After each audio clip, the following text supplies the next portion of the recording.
Welcome back to Fiscal Mind, where we uncover the unsettling truths that others won't dare to mention. Today, we're diving into a chilling reality that's unfolding in one of America's most iconic cities. San Francisco's Westfield Mall, once a bustling hub of commerce and tourism, is now eerily deserted.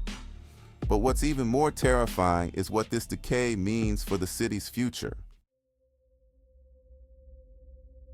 Imagine walking through a place that used to be vibrant, full of life, shoppers bustling from store to store, the sound of cash registers ringing in the background. Now those sounds are gone. The Westfield Mall, a symbol of San Francisco's once thriving retail scene, is slowly dying.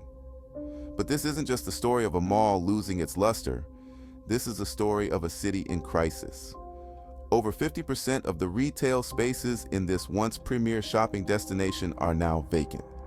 And the few stores that remain are like ghosts of their former selves, barely hanging on in a sea of empty storefronts. The exodus isn't just confined to Westfield. Major retailers Nordstrom, H&M, Gap have all fled San Francisco in recent years. These are not just any stores, they are anchor tenants, the very lifeblood of shopping centers. When they leave, they don't just take their business with them. They leave a gaping hole in the city's economy. But why are they leaving? The answer might surprise you. It's not just the decline in foot traffic. It's not just the economic downturn. What's driving these stores out is something much darker. An uncontrolled wave of crime and shoplifting that has left businesses with no choice but to cut their losses and run.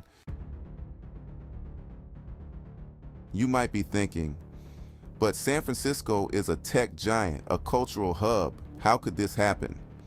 The truth is, San Francisco has become a retail ghost town. And the cause isn't just poor management or bad luck.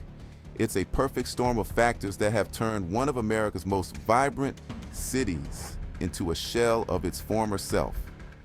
Shoplifting has spiraled out of control with little to no consequences for those responsible. Organized crime rings have taken advantage of the city's lenient stance on petty theft, turning retail stores into prime targets. And when the stores finally close their doors, they're not just leaving because of declining sales. They're escaping a city that has become too dangerous to operate in. So what does this mean for San Francisco's future? The implications are terrifying. As more stores close, the city's economy will continue to crumble, job losses will mount, tax revenues will plummet, and the once beautiful streets of San Francisco will become increasingly desolate. And let's not forget, this isn't just about retail. The decline of Westfield Mall is a symptom of a much larger disease that's eating away at the city's core. The question is, how much longer can San Francisco survive before it, too, becomes a ghost town? San Francisco's Westfield Mall is dying, and with it, the city's future hangs in the balance. The exodus of major stores isn't just a retail story, it's a harbinger of what's to come. If something doesn't change soon, the city by the bay may find itself with nothing left but memories of its former glory. Stay tuned to Fiscal Mind, where we'll continue to explore the economic tremor shaking our world.